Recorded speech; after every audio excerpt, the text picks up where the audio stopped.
أعوذ بالله من الشيطان الرجيم. بسم الله الرحمن الرحيم. السلام عليكم ورحمة الله وبركاته.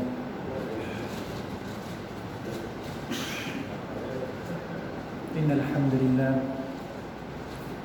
نحمده ونستعينه ونستهديه ونستغفره ونعوذ بالله من شرور أنفسنا ومن سيئات أعمالنا. من يهده الله فلا مضل له ومن يضلل فلا هادي له، وأشهد أن لا إله إلا الله وحده لا شريك له، وأشهد أن محمدا عبده ورسوله. يا أيها الذين آمنوا اتقوا الله وقولوا قولا سديدا يصلح لكم أعمالكم ويغفر لكم ذنوبكم، ومن يطع الله ورسوله فقد فاز فوزا عظيما. نعوذ بكلمات الله التامات من شر ما خلق وزرع وبرأ، ومن شر ما ينزل من السماء، ومن شر ما يعرج فيها، ومن شر فتن الليل والنهار، ومن شر كل طارق إلا طارقا يترك بخير يا رحمن. الحمد لله الذي بنعمته تتم الصالحات. ربنا آتنا من لدنك رحمة وهيئ لنا من أمرنا رشدا. اللهم آت نفسي تقواها وزكيها وأنت خير من زكاها، أنت وليها ومولاها. ربي يسر ولا تعسر وتمم خير. أما بعد، نويت التعلم والتعليم والتذكر والتذكير والنفع والانتفاع والإفادة والاستفادة والحث على التمسك بكتاب الله وسنة رسول الله صلى الله عليه وسلم ابتغاء وجه الله ومرضاته وثوابه وقربه سبحانه وتعالى.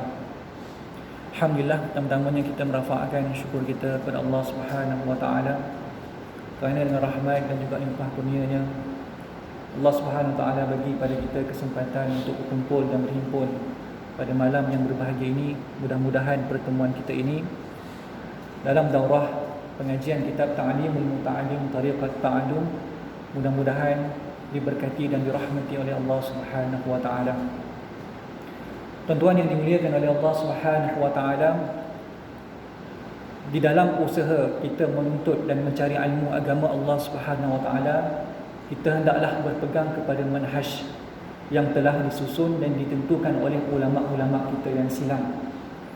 Kerana di antara ramai ulama-ulama yang ada, tuan-tuan, ulama yang terbaik adalah ulama yang silam, iaitu generasi yang paling dekat, yang paling hampir dengan Nabi kita Muhammad sallallahu alaihi wasallam.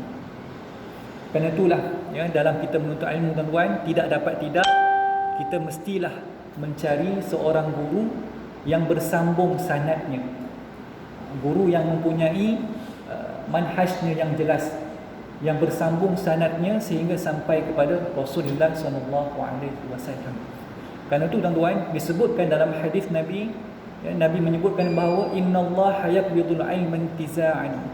Sesungguhnya Allah Subhanahu wa taala akan mencabut ataupun mengangkat ilmu itu dengan diangkatnya para ulama, ya, dengan dimatikan para ulama. Jadi, tuan-tuan, dalam hadis ni Nabi menerangkan kepada kita bahawa perlu, ya, untuk kita berdamping dengan para ulama. Kerana apa? Kerana satu masa nanti ilmu ini akan diangkat oleh Allah Subhanahu wa taala. Dan cara ilmu itu diangkat, tuan-tuan, ya, bukan dengan dihapuskan kitab-kitab, bukan dengan dihapuskan tulisan-tulisan di dalam Al-Quran. Kerana tulisan dalam Quran, tuan-tuan, kalau tulisan itu dihapuskan, orang yang membacanya mungkin tidak faham. Tetapi orang yang mahir, yang menguasai ilmu tentang Al-Quran, maka dia akan menerangkan pula kepada umat, ya, apa yang difaham dan apa yang perlu disampaikan kepada umat, ya. Kadang-kadang ya, dalam media sosial, tuan-tuan, viral kan, tulisan dalam Quran hilang satu muka surat. Dia kata ini tanda-tanda hampir berlakunya kiamat. Padahalnya masa cetak tu dakwat habis, tuan-tuan. Dakwat habis ataupun tercetak muka surat yang lain kan, hilang muka surat tu. Kecoh dia. Viral dalam Facebook kata muka surat dalam Quran ni dah hilang dah. Maknanya Allah dah mengangkat Al-Quran ke langit. Dia tak bimbang pun tuan-tuan, ulama yang mati pada zaman itu, dia tak bimbang kan? Berapa ramai ulama yang Allah tarik nyawa dia tahun ni, berapa ramai dah ulama-ulama yang hebat, ulama-ulama yang kabir meninggalkan kita, alim ulama kita, itu tak bimbang. Tapi yang dibimbang bila tulisan dalam Quran tu hilang. Ini satu kefahaman yang salah tuan-tuan kan? Kerana kalau hilang tulisan dalam Quran itu, ya, kita tidak akan ada masalah untuk nak memahami, ya, erti dan pengajaran dalam Quran tersebut, selagi mana ada ulama yang akan bimbing kita kan? Selagi mana ada ulama yang akan tunjukkan kepada kita apa makna di dalam Al-Quran tersebut.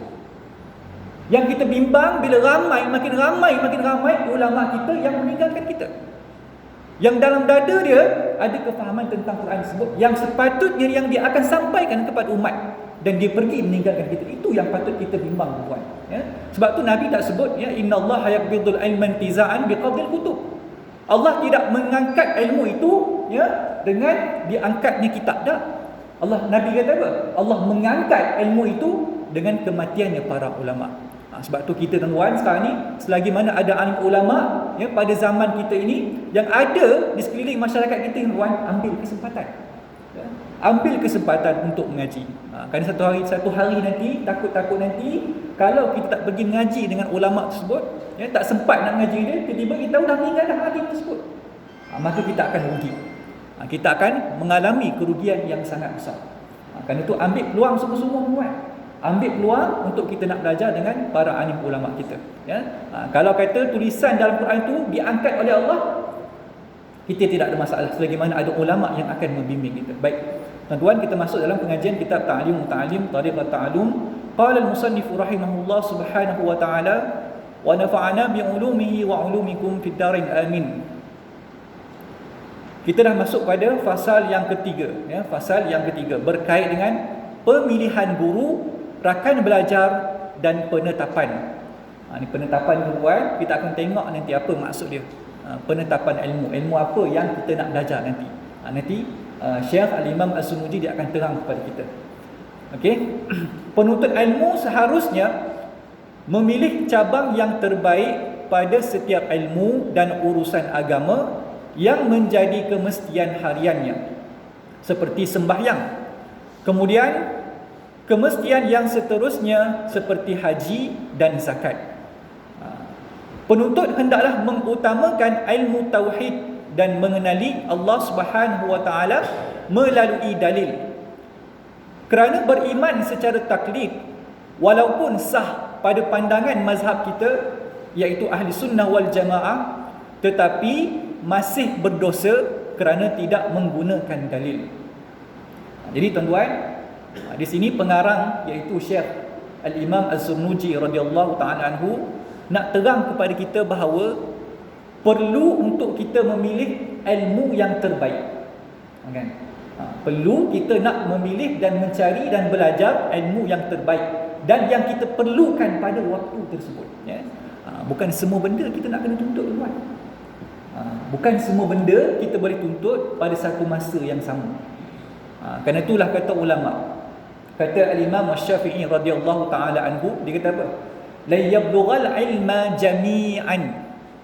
Kita tidak akan sekali-kali untuk memperolehi sesuatu ilmu ahadun.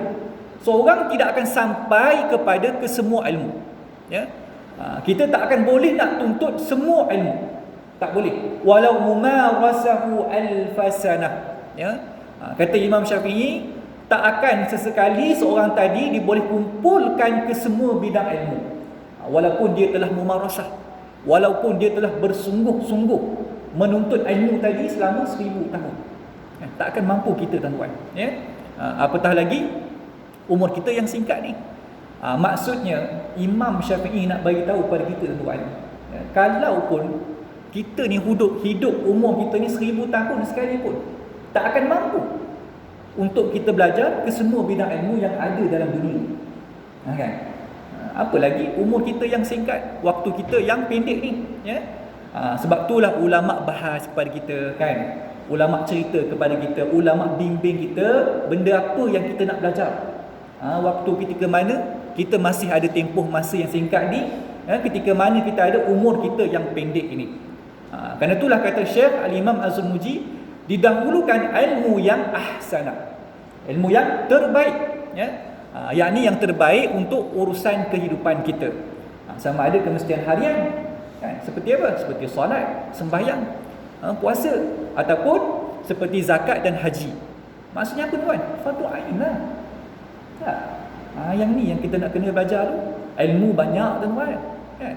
Ilmu keduniaan, ilmu akhirat. Ilmu akhirat ni, ilmu agama ni bukan sahaja fardu ain. Ada lagi ilmu tafsir, ada lagi ilmu hadis, ada ilmu mustalah, kan? Ada ilmu akidah, falsafah dan sebagainya, ya. Tapi kenapa yang kita nak kena mengaji dulu?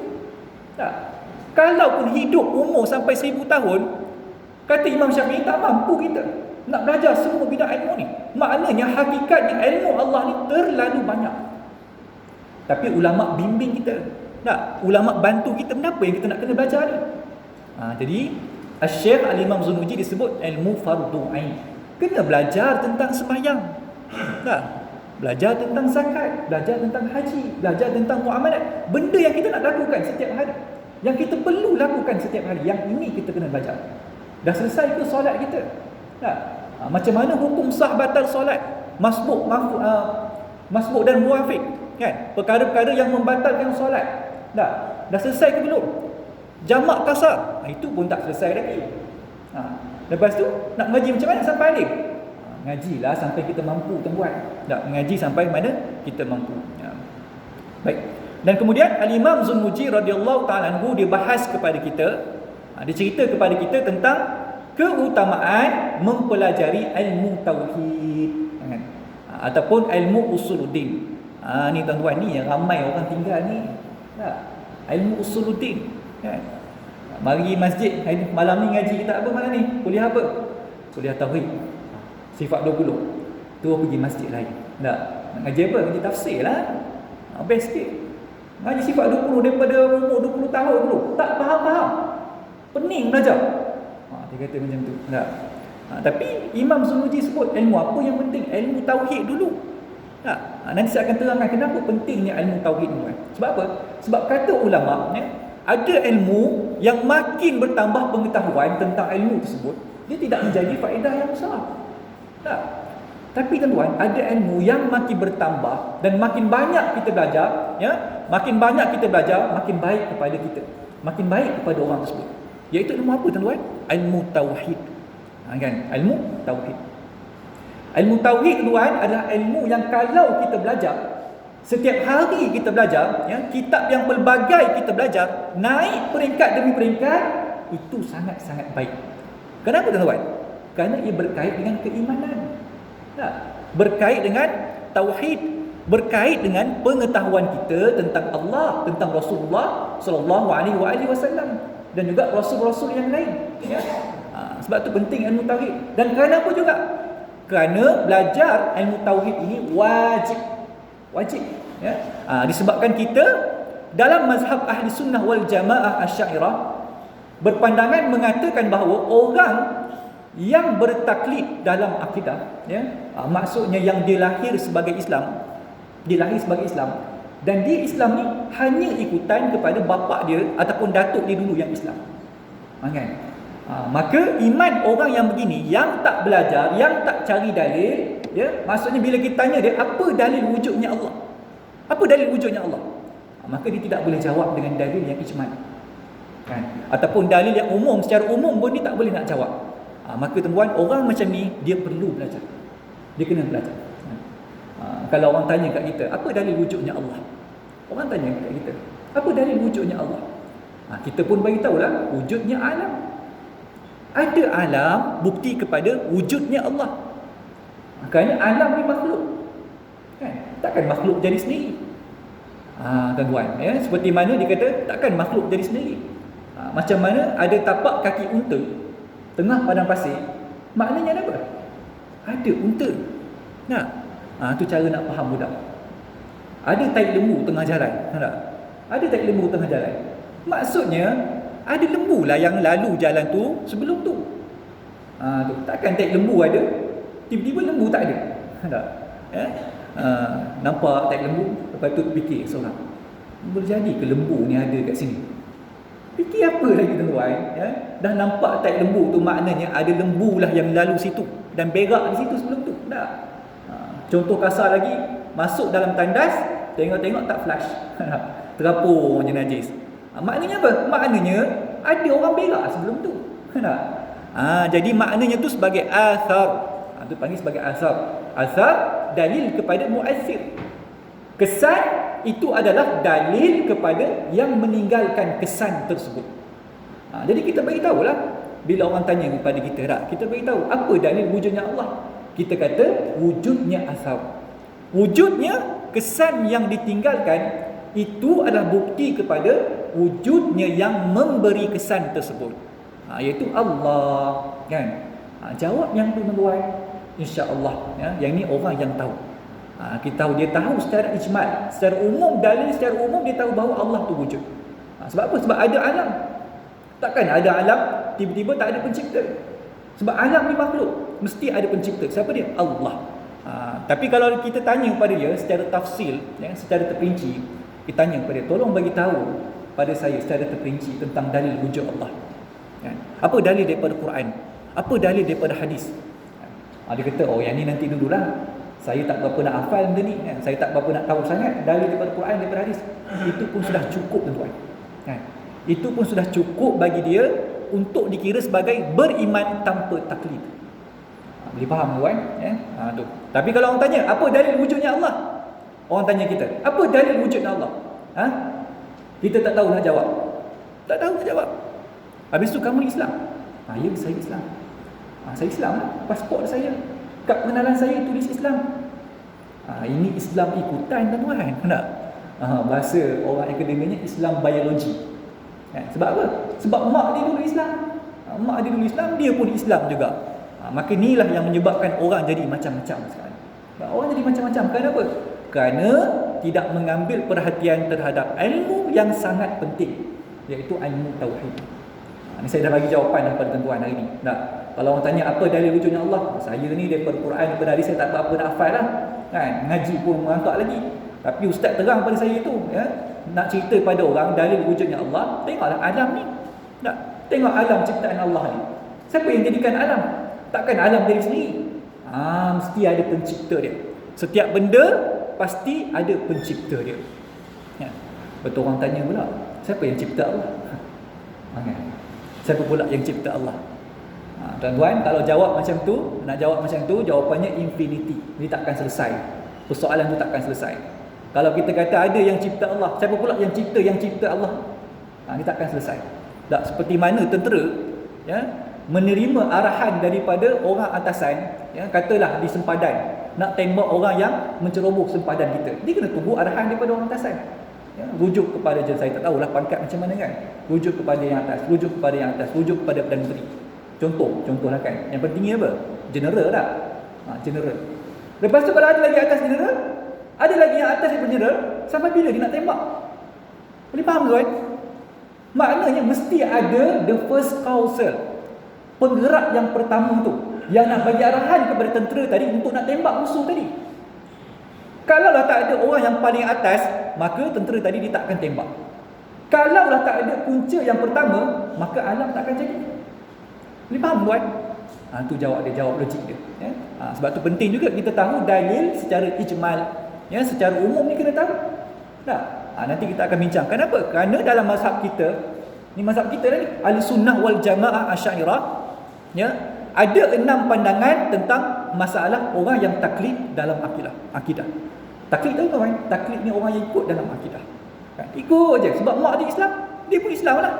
Lahir-lahir pun jadi dah Islam dah. Kan? Semayang tak reti, azan tak reti, wuduk tak reti, Allah pun tak kenal. Berat kawan.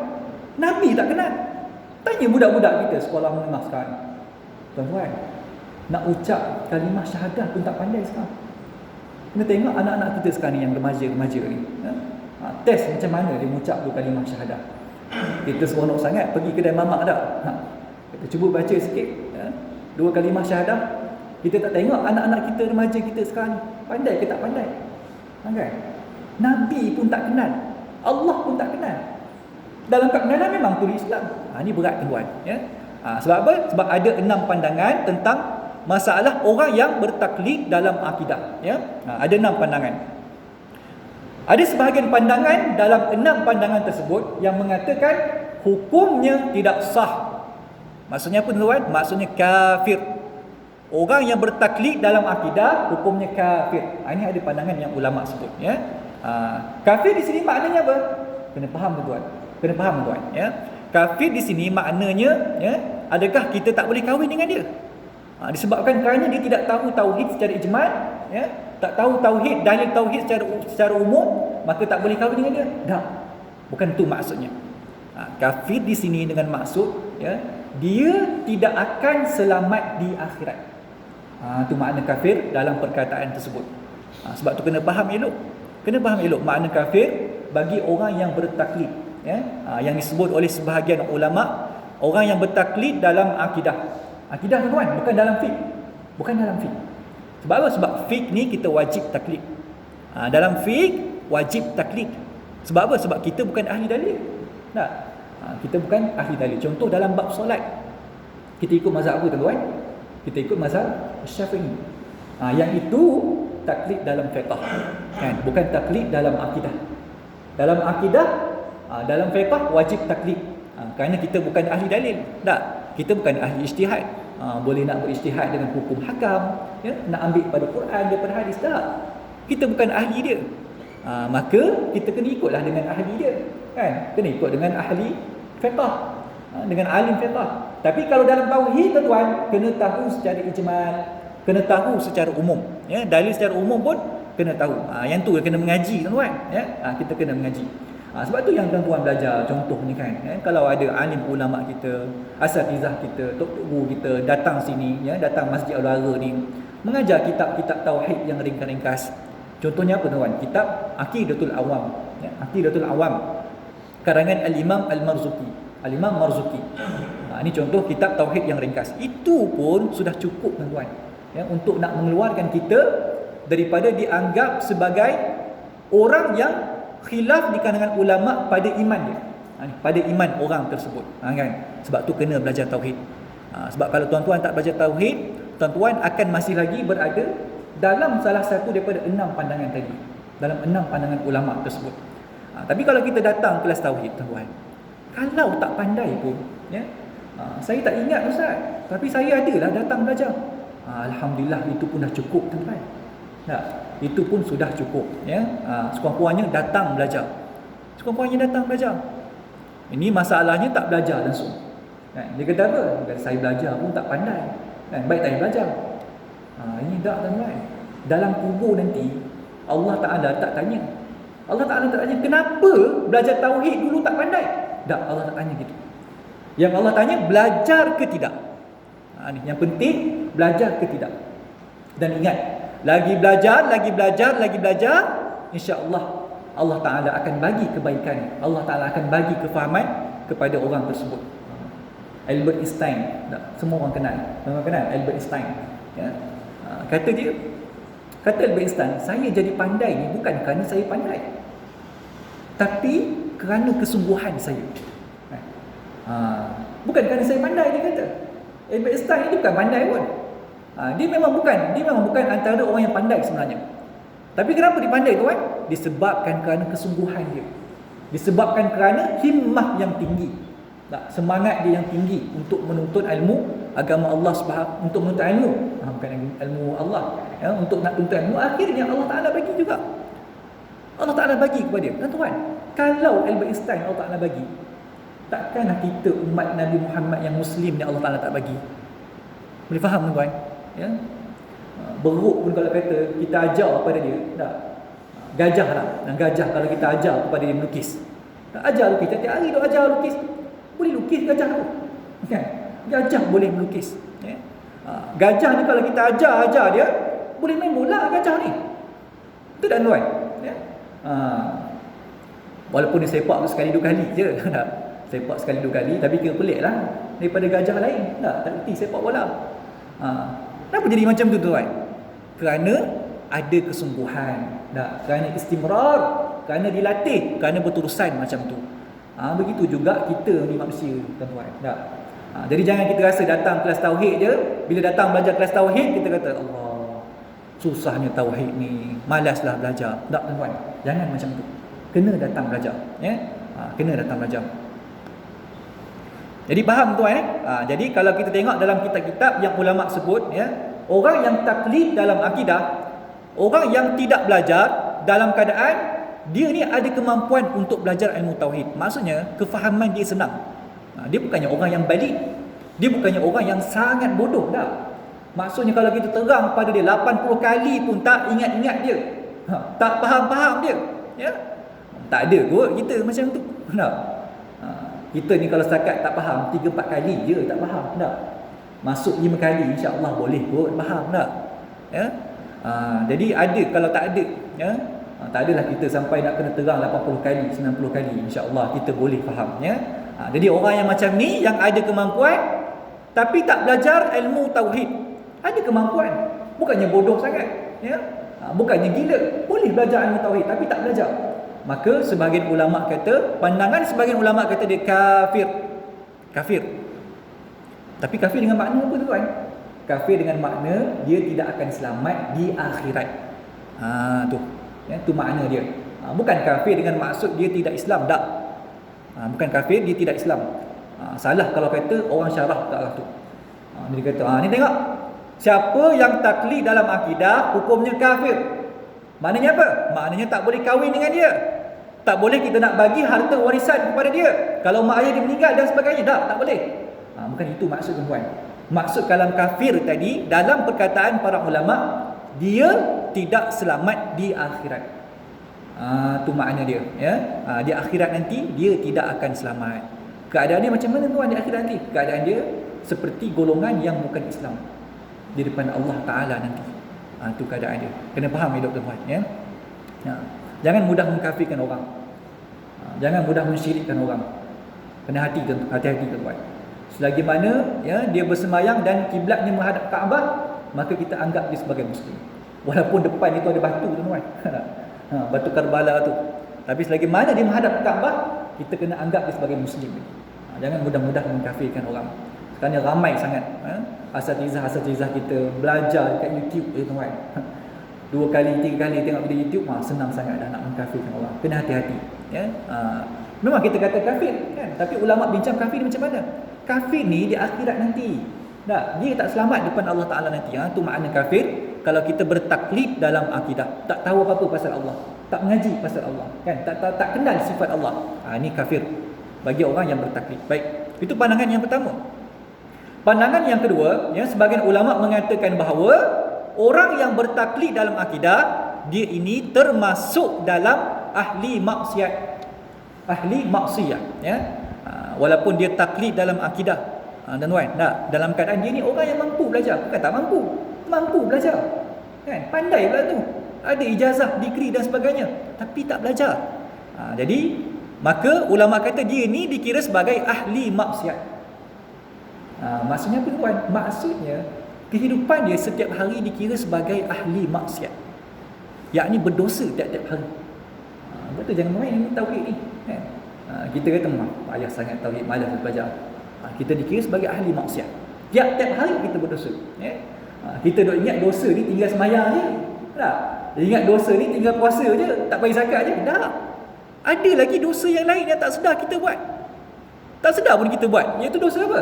Dosa meninggalkan pengajian tauhid. Meninggalkan sesuatu yang dia tak tahu, yang sepatutnya dia tahu secara umum dalam ilmu tersebut.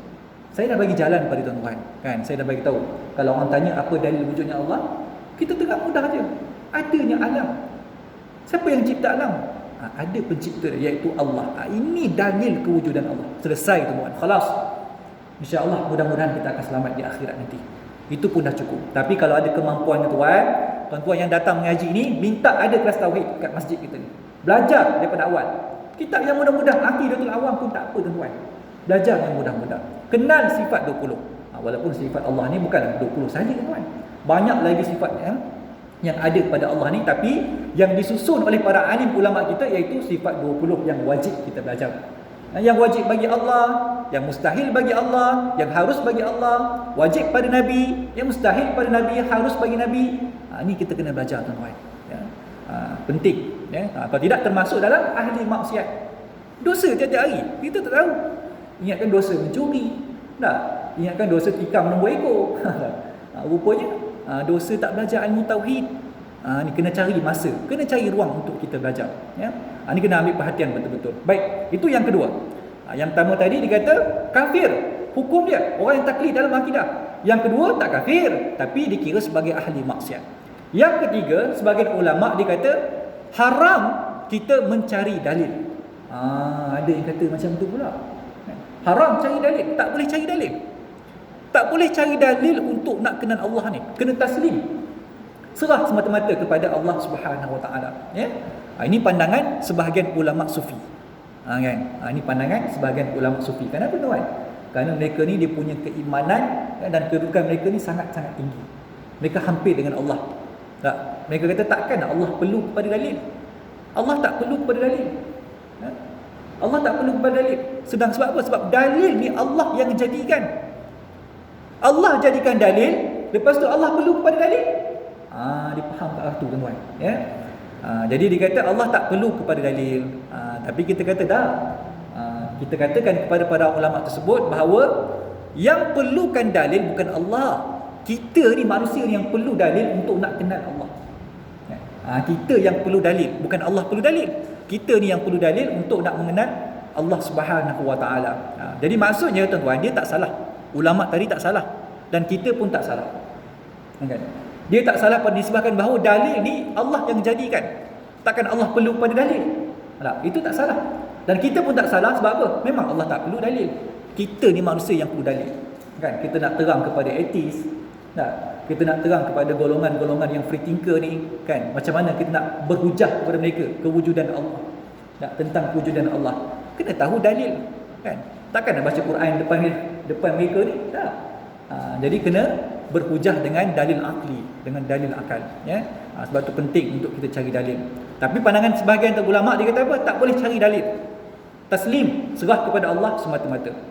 Sebab tu tuan-tuan, ada satu kisah. Al-Imam Fakhruddin Ar-Razi radhiyallahu taala anhu, satu hari dia turun ke Qahirah. Kan? Semasa dia turun ke Qahirah tuan-tuan, ada perayaan yang besar nak menyambut Al-Imam Fakhruddin Ar-Razi. Sebab dia ni ulama kabir, alim besar pada zaman tu, ya. Waktu ni tuan-tuan, orang ramai pakat datang ke Masjid Al-Azhar Asy-Syarif. Ramai datang. Sebab apa? Sebab nak jumpa, nak tengok, nak belajar dengan Al-Imam Fakhruddin Ar-Razi. Waktu tu tuan-tuan, ada seorang tua duduk dekat pasar dekat dengan Masjid Azhar. Dan orang tua ni perempuan. Ni orang tua perempuan, kan. Dia tengok orang ramai datang ke Masjid Azhar.